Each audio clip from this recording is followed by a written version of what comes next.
President Bongbong Marcos says that Philippine troops will not be deployed if war ensues between the U.S. and China over Taiwan. Maricel Halili with the details. Well, the short answer is no. The United States has never said that this is a possibility, and we have also made it clear from our end that we will. This is not the purpose of those sites. This was the quick reply of President Bongbong Marcos when asked if the United States is expecting Filipino troops to be deployed. This is in the event of the U.S. and Chinese conflict blowing over on the issue of Taiwan.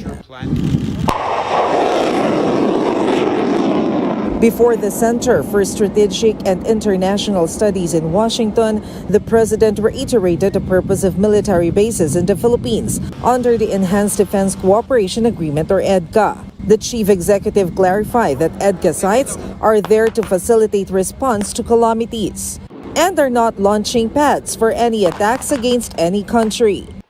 The EDCA sites were meant to be conceptualized really to be the places that we could use so as to be able to provide quicker relief, quicker rescue, do a better job, in other words, of rehabilitating and reconstructing the damage that will be caused by these disasters. That's really the basic premise of the EDCA sites. The United States will use the EDCA sites as staging areas for any offensive action against any country. But as relations between the Philippines and the United States grow warmer by the day, there's China that remains cold to the idea of partnerships playing out at the expense of peace in already tensed regions. Chinese Foreign Ministry spokesperson Mao Ning said that they are opposed to any alliances aimed at meddling in territorial disputes, insisting that the South China Sea is not a hunting ground for any nation. President Marcos is all for the resolution of sea disputes through keeping lines of communication open, even a direct hotline between Manila and Beijing.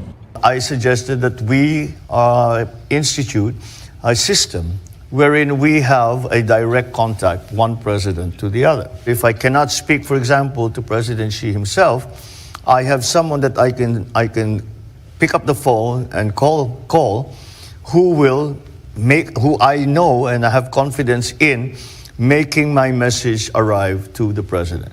And this works, of course, both ways. Marcos Jr. also did not feel alluded to by the recent statement of China. I think that kind of statement was directed more towards the United States than it was for the Philippines. I think the Philippines' actions are in continuing to strengthen our capabilities, to continue to find and forge partnerships with the United States, and both in the governmental sector and also with the private corporations that we have spoken to. On the Mutual Defense Treaty, President Marcos said defense bilateral guidelines have been laid out to clarify rules on the pact's implementation. He noted, though, that the provisions of the 1951 MDT remain intact and unchanged.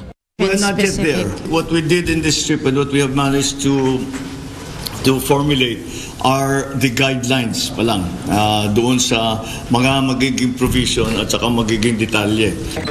PBBM's 5-day official visit to Washington supposedly yielded investment pledges worth around $1.3 billion. Before ending his U.S. trip, the president honored unknown soldiers at the Arlington National Cemetery. From Washington, the president is off to the United Kingdom for the coronation of Britain's King Charles III. Isa sa pinakamalaking dahilan kung bakit ako pupunta ay kilala namin si Prince Charles pa ang pagkakilala ko sa kanya. Namatay nga si Queen Elizabeth. Hindi ako nakapunta.